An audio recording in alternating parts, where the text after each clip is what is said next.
என்னடா அது? அதுவும் மதர்ஸ் டே அன்னைக்கு இத்தனை ஆண்கள் ஒரே இடத்துல கிளினிக்ல கவுன்சிலிங்காக வெயிட் பண்ணியிருக்காங்க. அப்படி என்ன பிரச்சனை இருக்கும்? இருங்க, பொறுத்திருந்து பார்ப்போம். வாங்க சார். உங்க பேரு? என் பேர் சுந்தரம் டாக்டர். ஓ, டாக்டரா? எதுல ஸ்பெஷலிஸ்ட் நீங்க? எது நான் டாக்டராவா? என் பேரு சுந்தரம்னு சொன்னேன் டாக்டர். என்ன இந்த ஆளு நம்மள போய் டாக்டரான்னு கேட்குறாரு. இவர் நிஜமாலுமே டாக்டர் தானா? ஆளை பார்த்தா ஏதோ டீ கடையில் பொட்டலம் போடுறவர் மாதிரி இருக்காரு. சார், என்ன தனியா பேசிட்டு இருக்கீங்க? உட்காருங்க, உட்கார்ந்து பேசலாம். சொல்லுங்க சார், நீங்க எங்க வேலை பார்க்குறீங்க? நான் சாஃப்ட்வேர் கம்பெனியில் மேனேஜராக வேலை பார்க்குறேன் டாக்டர். ஓ, சாஃப்ட்வேர். அப்ப சாஃப்ட்வேர் சுந்தரம்னு சொல்லுங்க. இப்போ அது ஒன்று தான் குறைச்சல் டாக்டர். சாஃப்ட்வேர் கம்பெனியில் எனக்கு கீழே 40 பேர் வேலை பார்க்குறான். அதனால எனக்கு எந்த பிரச்சனையும் வந்ததில்லை. அப்படியே ஏதாவது பிரச்சனை வந்தால் கூட நான் அதெல்லாம் சமாளிச்சிடுறேன். ஆனால் வீட்டில் ஒரு ஆள் இருக்கிறாங்க, அவங்கள என்னால் சமாளிக்கவே முடியல டாக்டர். ஓ, ஒரு ஆளால பிரச்சனைனா அப்ப உங்களுக்கு மாமியார் பிரச்சனையா? எது மாமியார் பிரச்சனையா? ஐயோ, அதுக்கு நான் இன்னொரு நாள் அப்பாயின்மெண்ட் போட்டு வரேன். அது இல்லை பிரச்சனை. வீட்டில் மனைவியால் பிரச்சனைன்னு சொல்ல வந்தேன். இன்னும் இந்த ஆள் எதை சொன்னாலும் தப்பாகவே புரிஞ்சுக்கிறாரு. இவருக்கு நம்ம மனைவியே தேவலை போல. சார், என்ன சார் பிரச்சனை உங்களுக்கு? மனைவியால பிரச்சனை சார். மனைவியால என்ன பிரச்சனை நீங்க கேக்குறீங்க? நான் என்ன சொன்னாலும் அதை மாத்தியே செய்யறா டாக்டர். இதை செய்யுங்கிற அதை செய்ய மாட்டேங்கிறா, இதை செய்யாதங்கிற அதை தான் செய்யறா. வீட்டுக்கு போனா ஒரே இரிட்டேட்டிங்கா இருக்கு. டெய்லி இப்படி மாத்தி மாத்தி செஞ்சு ஸ்ட்ரெஸ் ஆகுது டாக்டர். மனைவினாலே நம்ம பேச்சை கேட்க மாட்டாங்க தானே? சார், நீங்கள் ஆஃபீஸ் வாழ்க்கையும் வீட்டு வாழ்க்கையும் ரெண்டும் சேர்த்து போட்டு குழப்பிக்கிறீங்க. ஆஃபீஸ் வேற, வீடு வேற சார். ஆஃபீஸில் உங்கள் பேச்சை கேட்குறாங்கன்னா உங்களுக்கு கீழே வேலை பார்க்குறாங்க, உங்கள் கையால் சம்பளம் வாங்குறாங்க, அவங்க உங்கள் பேச்சை கேட்பாங்க. ஆனால் வீட்டில் நீங்கள் அப்படிலாம் எதிர்பார்க்கக்கூடாது சார். வீடு வேற சார். சார், கொஞ்சம் வெயிட் பண்ணுங்கள், நான் இன்னொரு பேஷண்ட் பார்த்துட்டு வந்துடுறேன். நீங்கள் கொஞ்சம் அப்படி வெளியே வெயிட் பண்ணுறீங்களா? Hello sir. ஹலோ. அப்புறம் உங்கள் வீட்டில் எல்லாம் நீங்கள் தானா? ஏன் இப்படி கேட்குறீங்க? சார், சமையலில் என் மாமியார் காட்டிலும் என் பொண்டாட்டிக்கு என் சமையல் தான் சார் ரொம்ப பிடிக்கும். நான் தான் சார் எல்லா ஈவெண்ட்டில் இறங்கி சமைப்பேன். அப்படியா? உங்கள் வீட்டில் அப்போ எல்லா சமையலும் நீங்கள் தான்? ஆமாம் சார். ஓகே, சரி. அப்போ நேற்றுக்கு யார் சமைச்சது? நான் தான் சார் சமைச்சேன். இன்னைக்கு? நான் தான் சார். Okay okay. ஜோசப், நீயா? யாரோ நினைச்சேன்டா. ஆமா, நீ இங்க என்ன பண்ற? ஒன்றும் இல்லை மாப்பிள்ள, உங்க கிளினிக்கில் தக்காளி விற்கிறாங்கன்னு சொன்னாங்க, அதான் கிலோ வாங்கிட்டு போகலான்னு வந்தேன். காமெடி பண்ணாடா. சரி, ஆள் வாட்ட சட்டமா நல்லா தான் இருக்கிற. உனக்கு என்ன பிரச்சனை இருக்க போகுது? எனக்காக பாரு, எல்லாம் போச்சு. நீ ராஜா மாதிரி இருக்க. உனக்கு என்னடா பிரச்சனை? நீ தான் இப்போ ஒரு பெரிய டாக்டர்னு வெளியே சுற்றி திரிஞ்சுட்டு இருக்கல, முடிஞ்சா கண்டுபிடுறா பார்ப்போம். ஓ, எனக்கே சேலஞ்சா? இப்போ கண்டுபிடிக்கிறேன் பாரு. இரு, இந்த சேர் எடுத்துக்கிறேன். சரி, இதில் உட்கார். இப்போ நான் உட்காரணும்? ஆமாம். சரி சரி, இந்த பெண்ணை அப்படியே பாரு. அப்படியே கண்ண மூடு. அப்படியே டீப் பிரெத் எடுத்துக்கோ. ஸ்லோலி. ஓகே, இப்போ வயசு உனக்கு 15. என்ன நடக்குதுன்னு சொல்லு.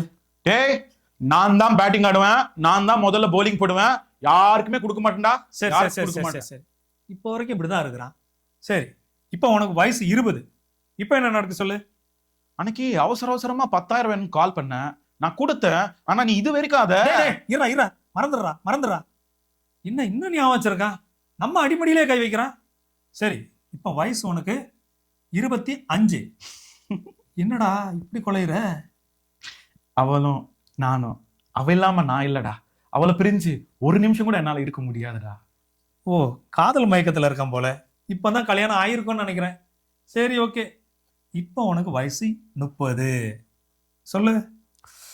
டேய், வேணாண்டா. என்னடா இப்படி உதற? வேணாண்டா. சரி சொல்லு, தெளிவா சொல்லு, என்ன பிரச்சனை? எல்லாமே பிரச்சனைடா. 5 நாள் மாங்குன்னு ஆபீஸ்ல வேலை பார்த்து வீக்கெண்ட் வந்து வீட்டுல ரெஸ்ட் எடுக்கலான்னு பார்த்தா நீ சமைக்கட்டுல ஹெல்ப் பண்றது இல்ல, குழந்தைய பாத்துக்கிறது இல்ல, எனக்கு ஹெல்ப் பண்றது இல்ல, என் கூட நேரம் ஸ்பெண்ட் பண்றது இல்ல, டார்ச்சர் பண்றடா. இந்த டார்ச்சர் தாங்க கிரிக்கெட் விளையாடலான்னு கிரவுண்டுக்கு போனா அடுத்த 5வது நிமிஷமே போன் பண்ணி உனக்கெல்லாம் எதுக்கியா பொண்டாட்டி பிள்ளைங்க கிரிக்கெட்டே கட்டிட்டாலன்னு சொல்றா. முடியலடா, வீட்டுல எனக்கு ரெஸ்ட் வேணும்டா, எனக்கு ரெஸ்ட் வேணும்டா, ரெஸ்ட் வேணும்டா. சரி சரி சரி, ரிலாக்ஸ் ரிலாக்ஸ். சரி, அப்படி ஸ்லோவாக கண்ணை திறந்துக்கோ, கண்ணை திறந்துக்கோ. அப்படி எலும்பு, மெதுவாக எலும்பு, மெதுவாக எலும்பு. என்கிட்ட சேலஞ்ச் பண்ணல, நான் கண்டுபிடிச்சிட்டேன்டா. கண்டுபிடிச்சிட்டியா? ஆமாம், உனக்கு என்ன பிரச்சனைன்னு கண்டுபிடிச்சிட்டேன். உனக்கு உன் ஒய்ஃபுக்கும் உனக்கும் மிஸ் அண்டர்ஸ்டாண்டிங். நீ வந்து சரியா டைம் ஸ்பெண்ட் பண்ணலன்னு உன் ஒய்ஃப் உன்கிட்ட சண்டை போடுறாங்க. நீ வீக்கெண்ட்ல வந்து உன் ஒய்ஃப் கூட சேர்ந்து சாப்பிடலாமே. அதுவும் ட்ரை பண்ணண்டா. ஆசை ஆசையா சமைச்சு அவ கொண்டு வருவா. கரெக்டா பிளேட்ல கை வைக்கும் போது குழந்தை ஆகி போறான்டா. அவன் அலாம் வச்சு ஆகி போறதுக்கு நான் என்னடா பண்ண முடியும்? அதுக்கும் என்னதான்டா திட்டுறா? நீயும் உன் புள்ளியும் என்ன டார்ச்சர் பண்றதுக்குன்னே வந்திருக்கீங்கன்னு சொல்றடா. சரி சரி சரி, முடியலடா. Okay okay okay. ரெஸ்ட் வேணும். நான் சொன்னது நீ சரியா புரிஞ்சுக்கல.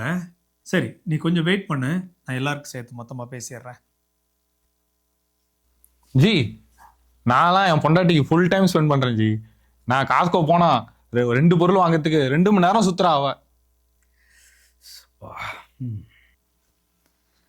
அப்புறம் சார் சொல்லுங்க, உங்களுக்கு என்ன பிரச்சனை?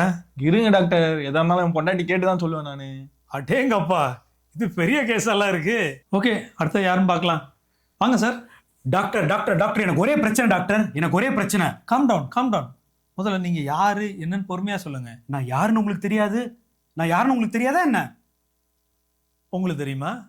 உங்களுக்கு தெரியுமா? எனக்கும் தெரியாது. நீங்களே சொல்லிருங்க சார். டாக்டர் விளையாடாதீங்க. என் லைஃபுடைய ஆம்பிஷனே, நான் ஒரு பிஸ்னஸ் ஆரம்பிச்சு 5 வருஷத்துக்குள்ள இந்த சிட்டிலே நான் தான் நம்பர் 1 பிஸ்னஸ் மேனாக இருக்கணும், ஓஹோன்னு இருக்குன்னு நினைக்கிறேன் டாக்டர். ஆனால் அது நடக்கவே மாட்டேங்குது டாக்டர். ஏன் தெரியுமா? தமிழ்ல ஒரு பழமொழி சொல்லுவாங்க, நீங்கள் கூட கேள்விப்பட்டிருப்பீங்க, ஒவ்வொரு ஆணுடைய வெற்றிக்கு பின்னாடி ஒரு பெண் இருப்பாங்கன்னு. ஆனால் என் வெற்றிக்கு பின்னாடி என் வீட்டில் ஒருத்தி இருக்கா, என் மனைவி. ஆனால் அவள் எப்படி இருக்கா தெரியுமா? என் நிழல் மாதிரி என் பின்னாடியே இருக்கா டாக்டர் அவா. சார், நீங்க ரொம்ப லக்கி சார். அட நீங்க வேற, நான் நிழல் மாதிரி இருக்கேன்னு சொன்னது அவள் என்னை பிடிச்சி எப்போனாலும் கீழே தள்ளி விட்டுருவா. அது மட்டும் இல்லை டாக்டர், நான் காலையில் 8 மணிக்கு ஆஃபீஸ் போனேன்னா சாயந்தரம் 6 மணிக்கு டான்னு வீட்டு வந்துடுறேன். அதுக்கப்புறம் ஃபுல்லாக வீட்லேயே தான் இருக்கிறேன். அப்புறம் சாட்டர்டே சண்டே கூட நான் ஆஃபீஸ் போகிறதில்ல. அது உங்களுக்கு தெரியுமா? பாஸ், வீக்கெண்ட்ல யார் பாஸ் வேலைக்கெல்லாம் போவாங்க? அட நீங்க வேற, வீக்கெண்ட்ல நான் இருந்து நான் என் பிசினஸை வளர்க்கணும், என் பிசினஸ் நம்பர் 1 பிசினஸா இருக்கும்னு நினைக்கிறேன். ஆனா அவன் என்ன பண்றா தெரியுமா? அப்பா காலையில என்ன சமைக்கிறது, அப்பா மத்தியானம் என்ன சமைக்கிறது, அப்பா நான் பஜ்ஜி செஞ்சு தரட்டா, போண்டா செஞ்சு தரட்டா, செஞ்சு கொடுக்குறா. சாப்பிட்டு சாப்பிட்டு கடைசியில எப்பதான் வளர்ந்துருக்கு, பிசினஸ் எங்க வளர்ந்துச்சு? சார், உங்க பிரச்சனை என்னன்னு புரிஞ்சிருச்சு. ஆல்மோஸ்ட் எல்லாருக்குமே ஒரே பிரச்சனை தான் இருக்கு. இருங்க, வாங்க பேசலாம். ஓகேங்க, ஆல்மோஸ்ட் உங்க எல்லாருக்குமே சேம் பிரச்சனை தான். உங்க எல்லாருக்கும் செலக்டிவ் பிளைண்ட்னஸ், பெரிய வியாதியோ குறையோ எதுவும் இல்லைங்க. உங்க மனைவி உங்களுக்கு எவ்வளவோ விஷயங்கள் செய்யறாங்க, ஆனா நீங்க அதை சரியா பார்க்கல. உங்க மனைவி உங்களுக்கு எவ்வளவோ விஷயங்கள் உங்கள்கிட்ட பேச ட்ரை பண்றாங்க, உங்கள்கிட்ட சொல்லி புரிய வைக்க ட்ரை பண்றாங்க, ஆனா நீங்க கேட்டும் கேட்காம இருக்கிறீங்க. அதுதாங்க பிரச்சனை. அவங்க நாட் ஒன்லி ஒய்ஃபுங்க, அவங்க உங்க குழந்தைங்களுக்கு தாயா இருக்கிறாங்க. அவங்க அந்த வீட்டை நிர்வகிக்காங்க. அவங்க தான் ஹோம் மேனேஜர். அவங்க தான் வந்து உங்களுக்கு சாப்பாட்டுல இருந்து துணிமணில இருந்து எல்லாத்தையும், இது போட்டா நல்லா இருக்கும், இது செஞ்சா நல்லா இருக்கும் அப்படின்னு பார்த்து பார்த்து செய்யறாங்க. ஆனா நீங்க ஜஸ்ட் ஒய்ஃப் தானே அப்படின்னு நெக்லிஜென்ஸா இருக்கிறீங்க. அதுதான் இருக்கிறதுலே பெரிய பிரச்சனை. நீங்க டைம் ஸ்பெண்ட் பண்றேன்னு சொல்றீங்க, ஆனா குவாலிட்டியா ஸ்பெண்ட் பண்ணல. அவங்க வந்து எவ்வளவோ விஷயங்கள் உங்கள்கிட்ட டைம் ஸ்பெண்ட் பண்ணி உங்கள்கிட்ட பேசணும் ஆசையா வர்றாங்க. ஆனா எனக்கு வேலை இருக்கு, எனக்கு வேலை தான் முக்கியம்னு போயிடுறீங்க. உங்களுக்கு வந்து விளையாட்டு தான் முக்கியம்னு போயிடுறீங்க. நான் சாப்பிட்ற நேரத்துல தான் இந்த குழந்தை வந்து இப்படி பண்ணுமா, தொந்தரவு பண்ணுமா அப்படின்னு நினைக்கிறீங்க. எல்லாத்தையும் பொறுத்து தான் அவங்க போயிட்டு இருக்காங்க. அவங்க அப்படி என்னங்க கேட்டாங்க? காசு கேட்டாங்களா, இல்ல நகை கேட்டாங்களா? டைம் ஸ்பெண்ட் பண்ணணும்னு கேக்குறாங்க. அதை கூட உங்களால பண்ண முடியாதா? சம்டைம்ஸ் நீங்க டைம் ஸ்பெண்ட் பண்றீங்க, பட் எப்படி பண்றீங்க? உங்க பாடி மட்டும் தான் இங்க இருக்கு, ஆனா உங்க மைண்ட் ஃபுல்லா கிரிக்கெட்டு இல்ல ஒர்க்கு பிசினஸ் அப்படிதான் போயிட்டு இருக்கு. நமக்கு எவ்வளவோ சாக்ரிஃபைஸ் பண்றாங்க. அட்லீஸ்ட் இன்னைக்கு மதர்ஸ் டே அன்னைக்காவது அவங்க எல்லாருக்கும் நம்ம தேங்க் பண்ண போறோம்.